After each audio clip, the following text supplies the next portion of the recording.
ക്രൂശിക്കപ്പെട്ട ക്രിസ്തുവിനെ പ്രസംഗിക്കുന്നു. സ്വാതന്ത്ര്യം എന്നുള്ളതാണ് വിഷയം. നല്ലൊരു വിഷയമാണ് സ്വാതന്ത്ര്യം. ഏത് മനുഷ്യനും ആഗ്രഹിക്കുന്ന സ്വാതന്ത്ര്യമാണ്. ഒരുപക്ഷെ ആഹാരമില്ലെങ്കിലും സ്വാതന്ത്ര്യം കിട്ടിയാൽ മതിയായിരുന്നു. ഓരോരുത്തരും ഓരോ ചിന്തിച്ചറിയാം. ഓരോരുത്തരും അനേക കാര്യങ്ങളിൽ സ്വാതന്ത്ര്യമില്ലാതെയാണ് കഴിയുന്നത്.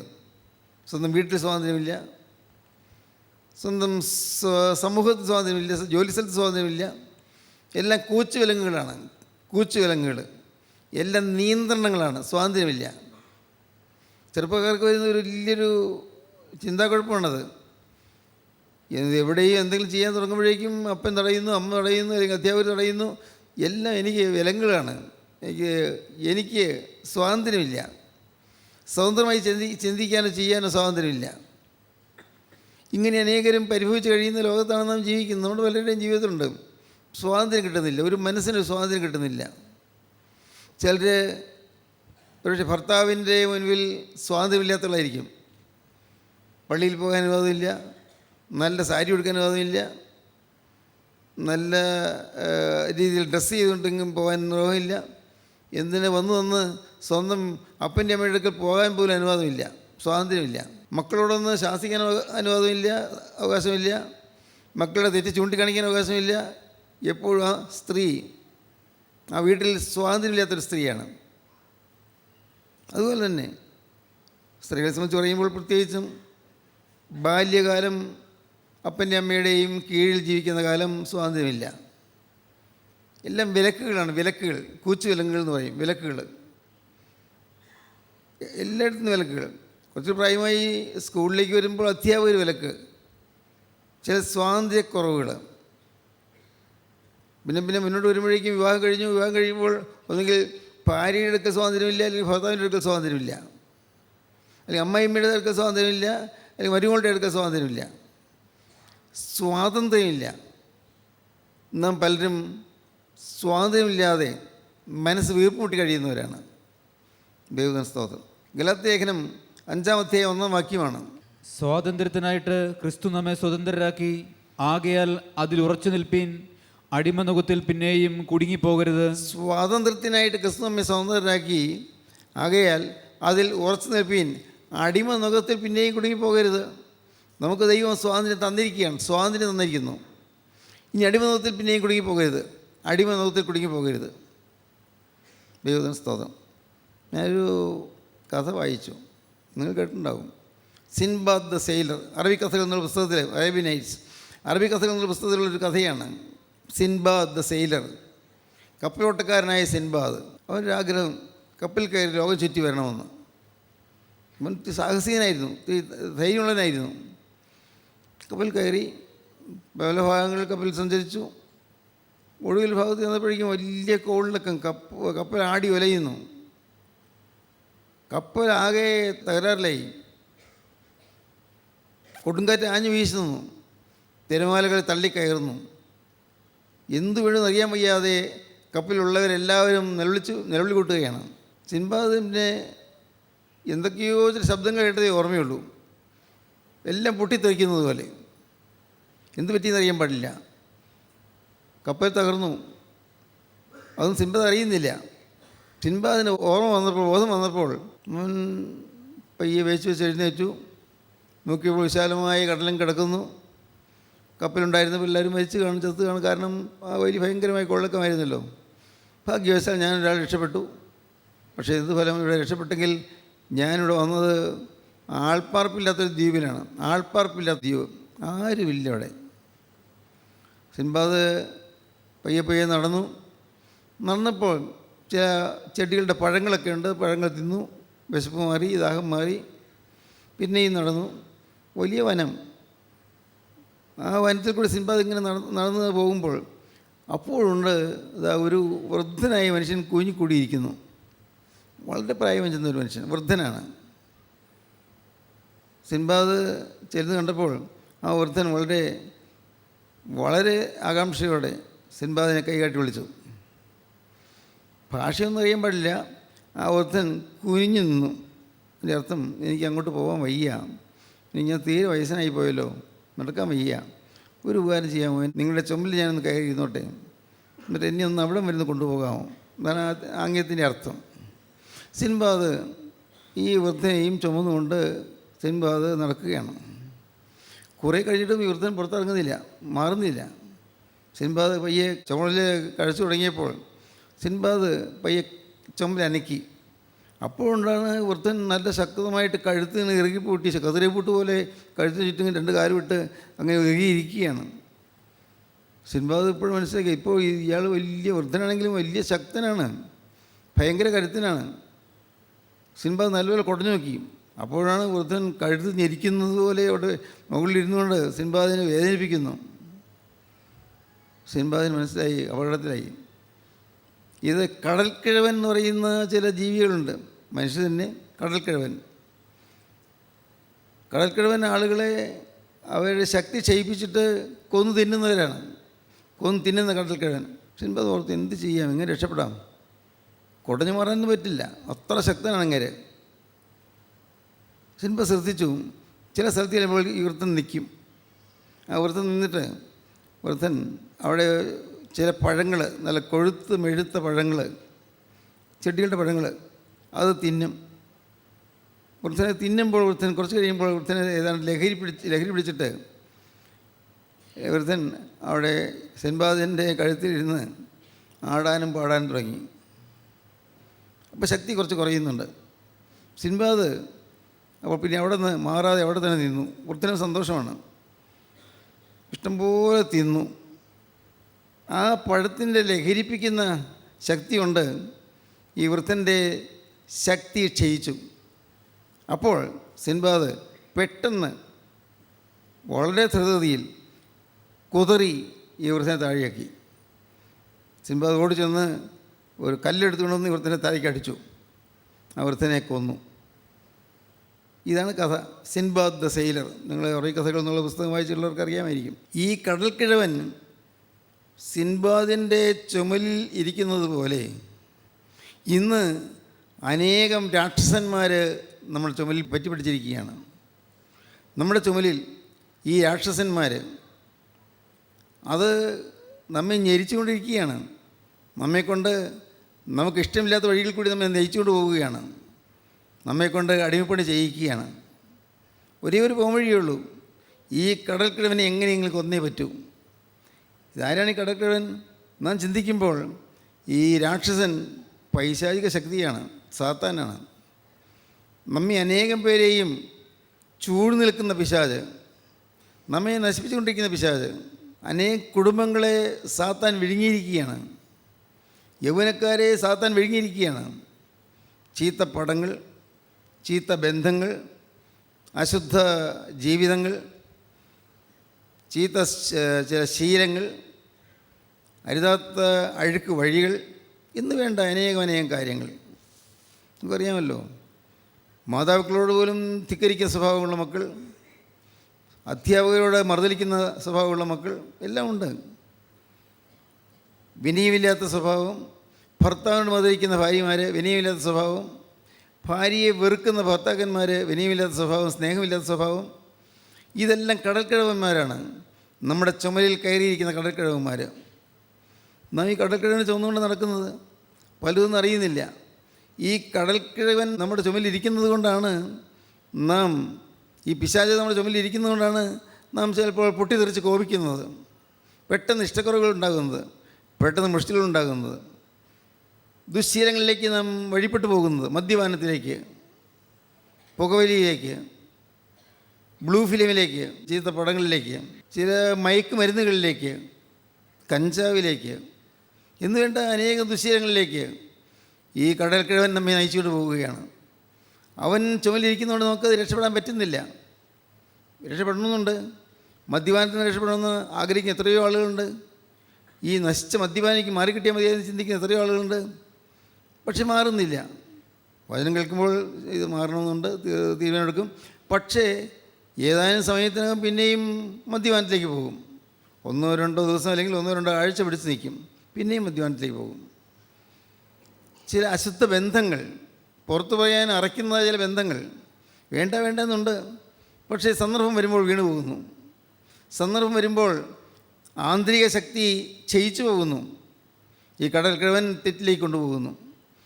തെറ്റിൽ വീണ് കഴിയുമ്പോൾ നിരാശയാണ്. അയ്യോ വീണല്ലോ, പിന്നെ വീണല്ലോ നിരാശ. തീരുമാനിക്കുന്നത് ഇനി വീഴില്ല. പക്ഷേ സന്ദർഭം വരുമ്പോൾ പിന്നെയും വീഴുന്നു. ഇങ്ങനെ നമ്മുടെ ജീവിതത്തിൽ ഈ ദുഷ്ടനായ പൈശാചികൻ ബന്ധിച്ചിട്ടിരിക്കുന്ന അനേകം കാര്യങ്ങളുണ്ട്. ഒന്ന്, പിശാച് ബന്ധിക്കുന്ന ഒരു കാര്യം നമ്മുടെ പാപങ്ങളാണ്. അപ്പോസ്തലപ്രവൃത്തികളുടെ പുസ്തകം 8-ാമത്തെ 23-ാം വാക്യം വായിക്കുമ്പോൾ പാപങ്ങളുടെ ബന്ധനത്തെക്കുറിച്ച് പറയുന്നുണ്ട്. പാപത്തിൻ്റെ ബന്ധനം, അനീതിയുടെ ബന്ധനം.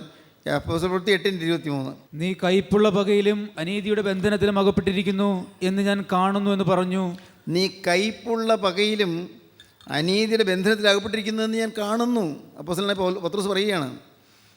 അവിടെ ആ ദേശത്തുണ്ടായിരുന്ന ഒരു മനുഷ്യനെക്കുറിച്ച് അപ്പോസ്തലൻ നാവിൽ കൂടി പറയുന്നത്, നീ കയ്പുള്ള പകയിലും അനീതിയുടെ ബന്ധനത്തിൽ അകപ്പെട്ടിരിക്കുന്നു. കയ്പുള്ള പക, നിറയെ കയ്പ്, മധുരതരമല്ല ജീവിതം, വൈരാഗ്യമുള്ള ജീവിതം, ഇഷ്ടക്കേടും മുഷ്ടിലുള്ള ജീവിതം, അഭിപ്രായ വ്യത്യാസമുള്ള ജീവിതം, പിണക്കവും വഴക്കും കലഹവുമുള്ള ജീവിതം, കയ്പുള്ള പക. അനീതിയുടെ ബന്ധനം, പകയുണ്ട്, വിദ്വേഷമുണ്ട്, പ്രതികാര വാഞ്ചയുണ്ട്. പക്ഷെ കഴിവില്ലാത്തതുകൊണ്ട് പ്രതികാരം ചെയ്യുന്നില്ല എന്ന് മാത്രം. നീ കയ്പുള്ള പകയിലും അനീതിയുടെ ബന്ധനത്തിൽ അകപ്പെട്ടിരിക്കുന്നത് ഞാൻ കാണുന്നു. അനീതിയുടെ ബന്ധനം അരുത് എന്ന് നമുക്ക് അറിയാവുന്ന കാര്യം പോലും സംഭവിച്ചു പോയിട്ടില്ലേ? വേണ്ട എന്ന് വിചാരിച്ചെങ്കിലും പിന്നെയും നാം വീണ് പോയിട്ടില്ലേ? ചിലപ്പോൾ തീരുമാനം എടുത്തെങ്കിലും ആ തീരുമാനം ലംഘിച്ചു പോയിട്ടില്ലേ? ഓരോരോ കാര്യങ്ങൾ ചിന്തിച്ച് നോക്കും, നിങ്ങൾക്ക് മനസ്സിലാകും തീരുമാനങ്ങൾ ലംഘിച്ചു പോയി.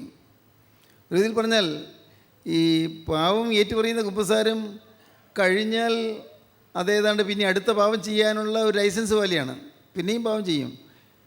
ആളുകൾ വിചാരിക്കും കുമ്പസാരിച്ചാൽ മതിയല്ലോ, പാവം വന്നാലും കുമ്പസാരിച്ചാൽ മതിയല്ലോ.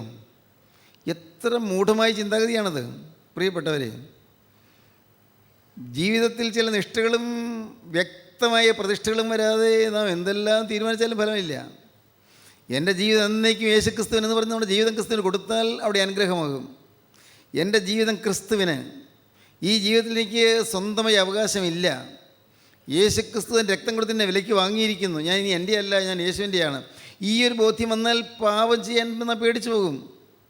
പാപത്തെക്കുറിച്ച് നമുക്ക് ഭയം വരും, നമുക്ക് പേടി വരും, വിറയ്ക്കും. അരിഷ്ടനും മനസ്സ് തകർന്നവനും എൻ്റെ വചനത്തിങ്കിൽ വിറയ്ക്കുന്നതിനായ മനുഷ്യനെ ഞാൻ കടാക്ഷിക്കും. വചനത്തിങ്കിൽ വിറയ്ക്കും. പാപത്തിൻ്റെ സാഹചര്യം വരുമ്പോൾ വിറയ്ക്കും. ഇല്ല, ഞാൻ വീഴുകയില്ല. പാപം ചെയ്യാനുള്ള സാധ്യത വരുമ്പോൾ വെടുന്ന ഓടി ഒളിക്കും, ഓടി മാറും. ദൈവത്തിന് സ്തോത്രം. പാപം ചെയ്യുന്ന സാഹചര്യം വരുമ്പോൾ അവിടെ ആ പ്രലോഭനത്തിൽ നിന്നു കൊടുക്കാതെ ഓടി മാറും. യൗസേപ്പ് ചെയ്തതുപോലെ. യാക്കോബിനോനായ യൗസേപ്പ് പൊത്തിഫേറിൻ്റെ ഭവനത്തിൽ ചെന്നപ്പോൾ പൊത്തിഫേറിൻ്റെ സുന്ദരിയായ ഭാര്യ ഈ യൗസേപ്പിനെ ആകർഷിക്കാൻ ശ്രമിച്ചു. യൗസേപ്പ് സുന്ദരനും കോമളനുമായിരുന്നു, നല്ല സൗശീല്യമുള്ള യുവാവ്. ആ സ്ത്രീ അവനുമേൽ കണ്ണു വെച്ചു എന്നാണ് വേദപുസ്തകം പറയുന്നത്. ആ ദുഷ്ടസ്ത്രീ സ്വന്തം ഭർത്താവിനെ അവഗണിച്ചുകൊണ്ടും ധിക്കരിച്ചുകൊണ്ടും ഒരു അടിമയുടെ കൂടെ ജീവിക്കാനുള്ള തീരുമാനിച്ചു. പക്ഷേ യൗസേപ്പ് ചെറുത്തു നിന്നു. നിസ്സാര കാര്യമല്ലത്. യൗസേപ്പ് സാഹചര്യങ്ങളിൽ എത്ര അനുകൂലമായിട്ടും യൗസേപ്പ് പാപത്തിൽ വീണില്ല. അതൊരു പ്രത്യേക ദൈവകൃപയാണ്. ആ കൃപ കൂടിയേ കഴിയൂ നമുക്ക്. എന്ത് വന്നാലും ശരി, പാപത്തിൻ്റെ ബന്ധത്തിൽ ഞാൻ വീഴുകയില്ല, അനീതിയുടെ ബന്ധത്തിൽ ഞാൻ വീഴുകയില്ല. എന്തെല്ലാം നഷ്ടം വന്നാലും, ഏതെല്ലാം പരാജയങ്ങൾ വന്നാലും, ഏതെല്ലാം കെടുതികൾ വന്നാലും ഇല്ല, ഞാൻ വീഴുകയില്ല. ഞാൻ എന്നെ തന്നെ വിട്ടുകൊടുക്കുകയില്ല, ഞാൻ തോറ്റു കൊടുക്കുകയില്ല. ഈ ഒരു തീരുമാനം നമുക്ക് വരണം. ഞാൻ ചെറുപ്പക്കാരനോട് സംസാരിച്ചുകൊണ്ടിരുന്നപ്പോൾ ഞാൻ അവന് പറഞ്ഞു കൊടുത്തു, മോനെ നീ ഒരു കാര്യം ചെയ്യണം, ഇനി ഞാൻ തോറ്റു കൊടുക്കുകയില്ലെന്ന് പറയണം. ഇനി ഞാൻ തോറ്റു കൊടുക്കുകയില്ല പറയണം.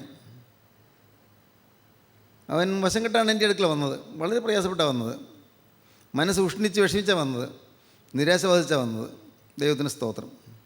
ഞാൻ പറഞ്ഞു, ഇന്ന് നിനക്കങ്ങനെ തീരുമാനം എടുക്കാൻ പറ്റും. എന്ത് വന്നാലും ശരി, ഞാൻ തോറ്റു കൊടുക്കുകയില്ല, പിശാചിന് ഞാൻ തോറ്റു കൊടുക്കുകയില്ല. അങ്ങനെ നീ തീരുമാനം എടുക്കാമോ? അവൻ തീരുമാനിച്ചു. അവൻ പ്രാർത്ഥിച്ചു. അവൻ്റെ ബന്ധനങ്ങൾ കഴിഞ്ഞു, പാവത്തിന് ബന്ധനം കഴിഞ്ഞു. ദൈവത്തിന് സ്തോത്രം. എന്ത് വന്നാലും ഞാൻ തോറ്റു കൊടുക്കുകയില്ല. ഇതാണ് തീരുമാനം. എന്ത് വന്നാലും ഞാൻ തോറ്റു കൊടുക്കുകയില്ല, തോൽക്കുകയില്ല. ആരുടെ മുമ്പിൽ? പിശാചിൻ്റെ മുമ്പിൽ. ഇത് നമ്മുടെ ഒരു വാശിയായിരിക്കണം. സാത്താനോടുള്ള ഒരു വാശിയുടെ ഗംഭീരമായ പ്രകടനമായിരിക്കണം. ഒരിക്കലും ഞാൻ തോറ്റു കൊടുക്കുകയില്ല. പാപത്തിൻ്റെ ബന്ധനം. ഓരോ മനുഷ്യനും പാപത്തിൻ്റെ ബന്ധത്തിലാണ്. അതുകൊണ്ടാണ് യെശയ്യാ പ്രവാചകൻ പറയുന്നത്, യെശയ്യാ 1:2 മുതൽ വായിക്കുമ്പോൾ കാണാം, പാപത്തിലാണ് മനുഷ്യൻ വീണ് കിടക്കുന്നത്. പാപത്തിൽ വളരെ കഷ്ടതരമായ അനുഭവത്തിലാണ്. ദൈവം കരഞ്ഞുകൊണ്ട് പറയുകയാണ്. വായിക്കാം. ആകാശമേ കേൾക്ക, ഭൂമിയെ ചെവി തരിക. ആകാശമേ കേൾക്ക, ഭൂമിയെ ചെവി തരിക.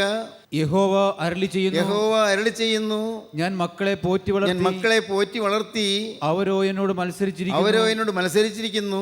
കാള തന്റെ ഉടയവനെയും കഴുത തന്റെ യജമാനന്റെ പുൽത്തൊട്ടിയെയും അറിയുന്നു. ഇസ്രായേലോ അറിയുന്നില്ല. എന്റെ ജനം ഗ്രഹിക്കുന്നതില്ല. കാള തന്റെ ഉടയവനെ അറിയുന്നു, യജമാനറിയാത്ത ജനം. അയ്യോ പാപമുള്ള ജാതി, അകൃത്യഭാരം ചുമക്കുന്ന ജനം, ദുഷ്പ്രവർത്തിക്കാരുടെ സന്തതി, വഷളായി നടക്കുന്ന മക്കൾ, അവർ യഹോവയെ ഉപേക്ഷിച്ച് ഇസ്രായേലിന്റെ പരിശുദ്ധനെ നിരസിച്ച് പുറകോട്ട് മാറിക്കളഞ്ഞിരിക്കുന്നു. ഇനി നിങ്ങളെ അടിച്ചിട്ട് എന്ത് പ്രയോജനം? നിങ്ങൾ അധികം പിന്മാറുകയുള്ളൂ. തല മുഴുവനും ദീനവും ഹൃദയം മുഴുവനും രോഗവും പിടിച്ചിരിക്കുന്നു. പറഞ്ഞാൽ എന്താണ്? തലയിലെ വിചാരങ്ങൾ മുഴുവൻ പാപം, ഹൃദയത്തിലെ ആഗ്രഹങ്ങളും മോഹങ്ങളും പാപം, തല മുഴുവൻ ദീനവും ഹൃദയം മുഴുവൻ രോഗവും പിടിച്ചിരിക്കുന്നു. അടിതൊട്ട് മുടി വരെ ഒരു സുഖവുമില്ല. മുറിവും ചതവും പഴുത്ത വ്രണവും മാത്രമേ ഉള്ളൂ. അവയെ ഞെക്കി കഴുകിയിട്ടില്ല. വെച്ച് കെട്ടിയിട്ടില്ല. എണ്ണ പുരട്ടി ശമിച്ചിട്ട് പോലുമില്ല. നിങ്ങളുടെ ദേശം ശൂന്യമായി പോയിരിക്കുന്നു. ദൈവത്തിന് സ്തോത്രം. ആകാശമേ കേൾക്കുക. ആകാശത്തെയും ഭൂമിയെയും ദൈവം സാക്ഷി നിർത്തിക്കൊണ്ട് ദൈവം കരയുകയാണ്. ഞാൻ മക്കളെ പോറ്റി വളർത്തി അവരോട് മത്സരിച്ചിരിക്കുന്നു. എൻ്റെ ജനനോട് മത്സരിച്ചിരിക്കുന്നു. എൻ്റെ ജനം, എൻ്റെ അനുഗ്രഹം കിട്ടിയ ജനം, ഞാൻ വാത്സല്യത്തോടെ വളർത്തിക്കൊണ്ടിരുന്ന ജനം എന്നോട് മത്സരിച്ചിരിക്കുന്നു. കഷ്ടം. അയ്യോ പാവമുള്ള ജാതി, അകൃത്യഭാരം ചുമക്കുന്ന ജനം, ദുഷ്പ്രവർത്തിക്കാരുടെ സന്തതി, വഷളായി നിൽക്കുന്ന മക്കൾ. നിത്യനായ ദൈവം വേദനിക്കുകയാണ്. ദൈവത്തിന് സ്തോത്രം. പാപത്തിൻ്റെ ബന്ധനം. പ്രിയപ്പെട്ടവരെ, വായിക്കാം.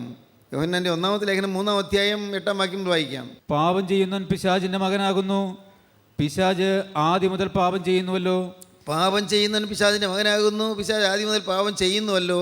പിശാചിന്റെ പ്രവൃത്തികളെ അഴിപ്പാൻ തന്നെ ദൈവപുത്രൻ പ്രത്യക്ഷനായി. സ്തോത്രം. പിശാചിന്റെ ബന്ധനങ്ങൾ അഴിപ്പാൻ യേശുക്രിസ്തു പ്രത്യക്ഷനായി. പിശാചിന്റെ ബന്ധനങ്ങൾ അഴിപ്പാൻ തന്നെ ദൈവപുത്രൻ പ്രത്യക്ഷനായി. വിശ്വസിക്കൂ പ്രിയപ്പെട്ടവരെ, നിങ്ങൾ വാസ്തവമായി വിശ്വസിക്കൂ. പിശാചിന്റെ ബന്ധനങ്ങൾ അഴിയും. ബന്ധനങ്ങളെല്ലാം അഴിയും. യേശുക്രിസ്തു അഴിച്ചു തരും. ഏത് കെട്ടും കർത്താവ് അഴിച്ചു തരും. ഏത് ശാപദോഷവും കർത്താവ് മാറ്റിത്തരും. എത്ര ഘോര പാതകം ചെയ്തിട്ടുണ്ടെങ്കിലും കർത്താവ് ക്ഷമിച്ചു തരും. എല്ലാ ബന്ധനങ്ങളും അഴിച്ചു തരും. ഇന്ന് അനേകരിലും ഈ ബന്ധനങ്ങൾ മുറുകിയിരിക്കുകയാണ്, പാപത്തിൻ്റെ ബന്ധനങ്ങൾ. ഈ ബന്ധനങ്ങൾ അഴിക്കാൻ ഭൂമിയിൽ ആർക്കും സാധ്യമല്ല. ഒരു പുണ്യവാനും സാധ്യമല്ല, ഒരു പരിശുദ്ധനും സാധ്യമല്ല, ഈ ലോകത്തൊരു ശുദ്ധിമതിക്ക് സാധ്യമല്ല, ഈ ലോകത്ത് ഒരു അച്ഛന് സാധ്യമല്ല, ഒരു മെത്രാച്ചന് സാധ്യമല്ല പാപത്തിന് എന്തിനഴിക്കാൻ. അപ്പോൾ നിങ്ങൾ വിചാരിക്കും, അപ്പോൾ അച്ഛൻ തലയൊക്കെ വെച്ച് പ്രാർത്ഥിച്ച് തീർന്നില്ലേ? ആ ഹൂസോയെ ലഭിച്ച് പാവമോചനത്തിൻ്റെ പ്രാർത്ഥന കഴിയുമ്പോൾ അതിൽ അച്ഛൻ 3 പ്രാവശ്യം നെറ്റിയിൽ കുരിശടയിട്ട് അപ്പോഴെല്ലാം പിതാവിൻ്റെ നാമത്തിൽ എന്ന് പറയുമ്പോഴേക്കും ആമേൻ, പുത്രൻ്റെ നാമത്തിൽ എന്ന് പറയുമ്പോഴേക്കും ആമേൻ, പരിശുദ്ധാത്മാവിൻ്റെ നാമത്തിൽ എന്ന് പറയുമ്പോൾ ആമേൻ നാം പറയുന്നു. അപ്പോൾ പാവം ക്ഷമിച്ച് കിട്ടി അല്ലേ? എൻ്റെ പ്രിയപ്പെട്ടവരെ, നിങ്ങൾ തെറ്റിദ്ധരിക്കരുത്. നമ്മുടെ ഹൃദയത്തിൽ പാപത്വത്തുള്ള അഗാധമായ വ്യസനവും മേലിൽ പാവം വരികയില്ല എന്നുള്ള നിർബന്ധമായ തീരുമാനമുണ്ടെങ്കിൽ മാത്രമേ പാവം ക്ഷമിച്ച് കിട്ടുകയുള്ളൂ. ഓർക്കുക, തനിയേ ഇരുന്ന് പാവത്തെയോർത്ത് കരയണം. പാവത്തെയോർത്ത് നെടുവീർപ്പിട്ട് കരയണം. തിന്മകൾ പറ്റിപ്പോയതിനോർത്ത് നെടുവീർപ്പിട്ട് കരയണം. തന്നെത്താൻ ഇരുന്ന് പാവത്തെയോർത്ത് കരയാതെ ഒരിക്കലും നമുക്ക് പാവമോചനം കിട്ടുകയില്ല. നിങ്ങളൊരു അച്ഛൻ്റെ മുമ്പിൽ ചെന്ന് നിന്ന് കുമ്പസാരിച്ചു, അച്ഛൻ തലയൊക്കെ വെച്ച് പ്രാർത്ഥിച്ചു, പാവമോചനം കിട്ടിയെന്നൊക്കെ നിങ്ങൾ ധരിക്കുന്നു. വെറും തെറ്റിദ്ധാരണയാണ്. അതൊരു ചടങ്ങാണ്, അതൊരു ആചാരമാണ്, ഒരു അനുഷ്ഠാനമാണ്. അതുകൊണ്ട് രക്ഷ കിട്ടുകയില്ല. നേരെ മറിച്ച് നിങ്ങൾ തന്നെത്താൻ ദൈവസ്ഥലിരുന്ന് നിങ്ങളുടെ ജീവിതത്തെ ശോധന ചെയ്യണം. നിങ്ങൾ തനിയേ ഇരുന്ന് ഓരോന്ന് കണ്ടുപിടിച്ച് ശോധന ചെയ്യണം. ഓരോ പാപങ്ങളും കാണുമ്പോൾ നിങ്ങൾ നെടുവീർപ്പിട്ട് പറയും, കാരണം കർത്താവേ ഞാൻ നിന്നെ വേദനിപ്പിച്ചു പോയല്ലോ, എന്നെ നീ കൺമണി പോലെ സൂക്ഷിച്ചുകൊണ്ടിരുന്നപ്പോൾ ഞാൻ നിന്നെ വേദനിപ്പിച്ചു പോയല്ലോ, അയ്യോ നിനക്ക് എന്നോട് എന്ത് സ്നേഹമായിരുന്നു, എങ്കിലും ഞാൻ നിന്നെ വേദനിപ്പിച്ചു പോയല്ലോ. എൻ്റെ കർത്താവേ, നീ എന്നെ എത്ര വാത്സല്യത്തോടെ കരുതിയത്, എത്രയും സ്നേഹത്തോടെ നീ കരുതിയല്ലോ, പക്ഷേ ഞാൻ നിന്നെ വേദനിപ്പിച്ചു പോയല്ലോ. എൻ്റെ കർത്താവേ, നീ എനിക്ക് ആരോഗ്യം തന്നു, എനിക്ക് വിദ്യാഭ്യാസം തന്നു, എനിക്ക് ബുദ്ധി തന്നു, എൻ്റെ കർത്താവേ എനിക്ക് സ്വരം തന്നു, എനിക്ക് ശബ്ദം തന്നു, എൻ്റെ കർത്താവേ എല്ലാം നീ എനിക്ക് തന്നു, പക്ഷേ ഞാൻ നിന്നെ വേദനിപ്പിച്ചു പോയല്ലോ. നിലവിളി മുറവിളി മുഴങ്ങണം. സ്തോത്രം. അങ്ങനെ നിലവിളിക്കുമ്പോഴാണ് പാവക്ഷമ കിട്ടുന്നത്. പാവം ക്ഷമിക്കുന്നത് കർത്താവായ യേശുക്രിസ്തുവാണ്. യേശുക്രിസ്തുവാണ് പാവം ക്ഷമിക്കുന്നത്. പിശാചിൻ്റെ പ്രവൃത്തികളെ അഴിപ്പാൻ തന്നെ ദൈവപുത്രൻ പ്രത്യക്ഷനായി. സാത്താൻ്റെ ബന്ധനങ്ങളെ അഴിപ്പാനാണ് യേശുക്രിസ്തു വന്നത്. ബന്ധനങ്ങൾ അഴിയണം. ഇന്ന് ഈ വാക്കുകളെ കേട്ടുകൊണ്ടിരിക്കുമ്പോൾ നിങ്ങൾ കർത്താവിനോട് പറയണം, കർത്താവേ, പാപത്തിൻ്റെ ബന്ധനം എനിക്കുണ്ട്, അഴിച്ചു തരണമേ. കർത്താവേ, പാപത്തിൻ്റെ ബന്ധനം അഴിച്ച് എനിക്ക് സ്വാതന്ത്ര്യം തരണമേ. നിങ്ങൾ വീർപ്പുമുട്ടി കഴിയേണ്ട ആവശ്യമില്ല, ബന്ധനത്തിൽ കഴിയേണ്ട ആവശ്യമില്ല, നിങ്ങൾ നരകത്തിലേക്ക് പോകേണ്ട ആവശ്യമില്ല.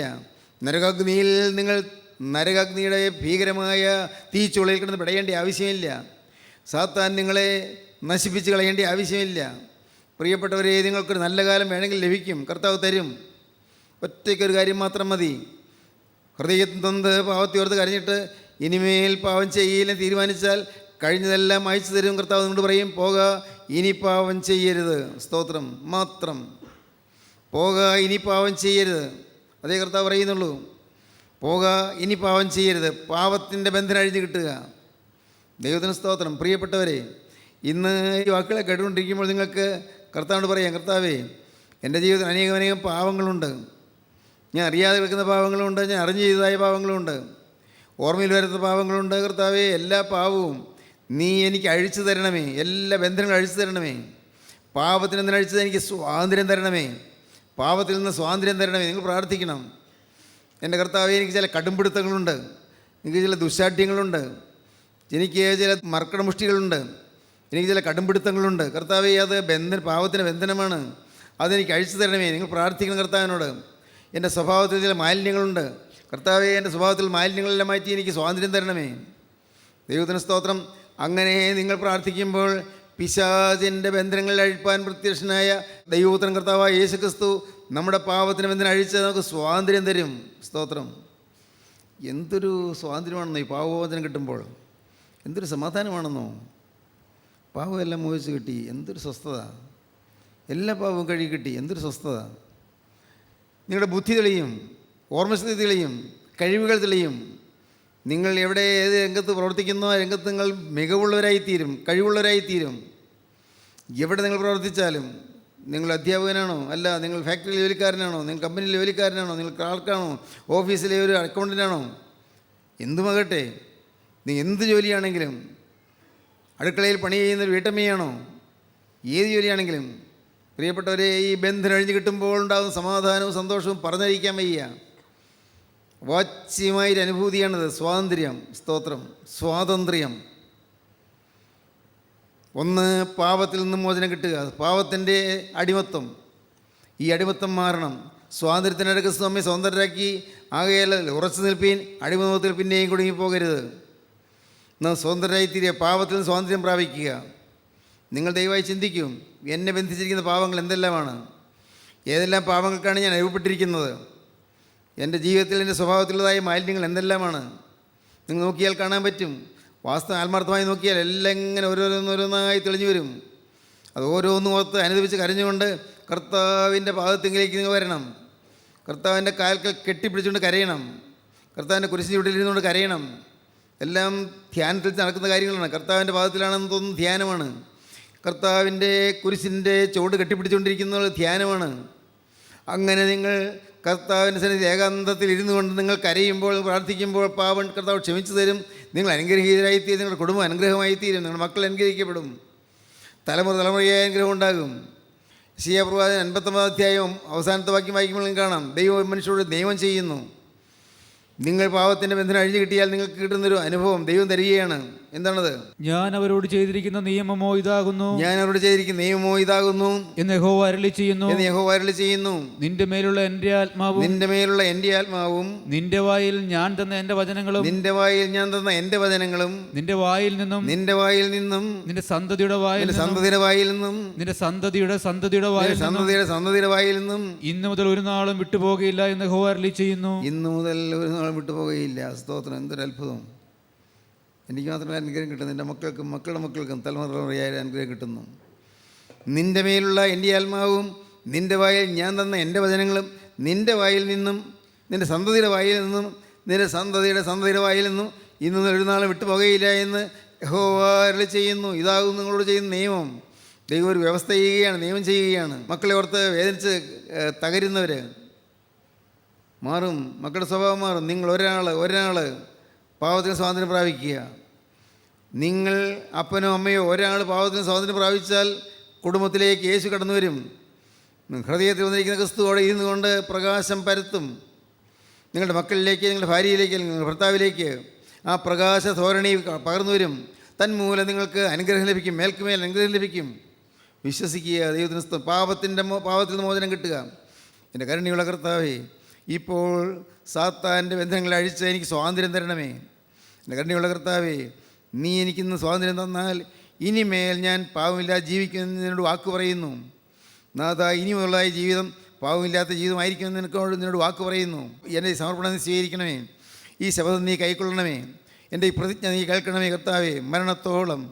മരണത്തോളം ഒരു വിശുദ്ധ പൈതലായി ഞാൻ നിൽക്കുന്ന ദൈവത്തോട് വാക്ക് പറയുന്നു. യേശു ക്രിസ്തുവിന് സമാധാനം തരുന്ന ദൈവപൈതലായി നിൽക്കുമെന്ന് ഞാൻ വാക്ക് പറയുന്നു. എൻ്റെ മാതാപിതാക്കൾക്ക് ആശ്വാസം പകരുന്ന മകനായി നിൽക്കുമെന്ന് ഞാൻ വാക്ക് പറയുന്നു. യേശുവേ, ഞാൻ സാത്താനെ ഉപേക്ഷിക്കുന്നു. യേശുവേ, ഞാൻ മിശിഹായെ സ്വീകരിക്കുന്നു. ദൈവത്തിന് സ്തോത്രം. പറയാൻ നിങ്ങൾക്ക് താല്പര്യമുണ്ടോ? സ്വർഗത്തിൻ്റെ കൃപ നിങ്ങളുടെ മേൽ ഇറങ്ങട്ടെ. പരിശുദ്ധാത്മാൻ നൽകി നിങ്ങളുടെ മേൽ പകരട്ടെ. പരിശുദ്ധാത്മാവ് നിങ്ങളുടെ മേൽ ഇറങ്ങി വരട്ടെ. ഹല്ലേലൂയ. ദൈവത്തിന് സ്തോത്രം. പരിശുദ്ധാത്മാവ് പ്രാവ് പോലെ പറന്ന് നിങ്ങളുടെ തലകളിൽ വന്ന് ഇരിക്കട്ടെ. പ്രാവ് പോലെ പരിശുദ്ധാത്മാവ് പറന്നു വന്ന് നിങ്ങളുടെ തലമേലിരുന്ന് ആ പ്രാവ് പരിശുദ്ധാത്മാവ് എന്ന പ്രാവ് ഹൃദയത്തിലേക്ക് ആഴത്തിൽ ചൂഴ്ന്നിറങ്ങട്ടെ. ഹല്ലേലൂയ, ഹല്ലേലൂയ, ഹല്ലേലൂയ, ഹല്ലേലൂയ. പരിശുദ്ധാത്മാവ് നിങ്ങളെ രൂപാന്തരപ്പെടുത്തട്ടെ. പരിശുദ്ധാത്മാവ് നിങ്ങളുടെ ശാപങ്ങൾ മാറ്റട്ടെ. പരിശുദ്ധാത്മാവ് നിങ്ങളുടെ ബന്ധനം കഴിക്കട്ടെ. പരിശുദ്ധാത്മാവ് നിങ്ങൾക്ക് സ്വാധീനം തരട്ടെ. പരിശുദ്ധാത്മാവ് നിങ്ങളുടെ കുടുംബത്തെ അനുഗ്രഹിക്കട്ടെ. പരിശുദ്ധാത്മാവ് നിങ്ങളുടെ മാതാപിതാക്കളെ അനുഗ്രഹിക്കട്ടെ. പരിശുദ്ധാത്മാവ് നിങ്ങളുടെ മക്കളെ അനുഗ്രഹിക്കട്ടെ. പരിശുദ്ധാത്മാവ് നിങ്ങളുടെ ഭാര്യയായി നിങ്ങളുടെ ഭർത്താവിനെ അനുഗ്രഹിക്കട്ടെ. പരിശുദ്ധാത്മാവ് എല്ലാ നന്മകളിൽ നിങ്ങൾ നിറയ്ക്കട്ടെ. ഹല്ലേലൂയ. എല്ലാ ബന്ധങ്ങൾ അഴിക്കട്ടെ. ഹല്ലേലൂയ, ഹല്ലേലൂയ, ഹല്ലേലൂയ, ഹല്ലേലൂയ, ഹല്ലേലൂയ. എല്ലാ ബന്ധങ്ങളും അഴിയട്ടെ. ഹല്ലേലൂയ. എല്ലാ കെട്ടുകളും പൊട്ടട്ടെ. ഹല്ലേലൂയ, ഹല്ലേലൂയ, ഹല്ലേലൂയ. യേശുവേ, പ്രവർത്തിക്കണമേ കർത്താവേ. യേശുവേ, സംസാരിക്കണമേ കർത്താവേ.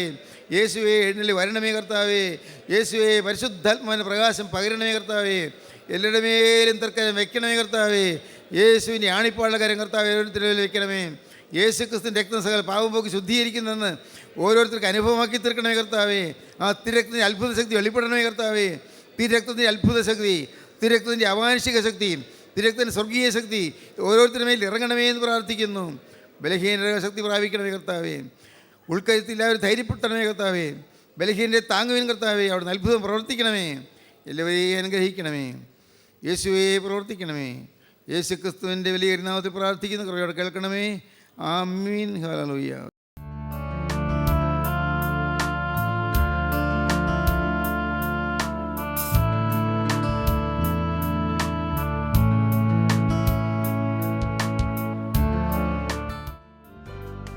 അമൃതധാര എല്ലാ ശനിയാഴ്ചയും രാവിലെ 6:30 മുതൽ 7 മണി വരെ നിങ്ങളുടെ സൂര്യ TV-യിൽ.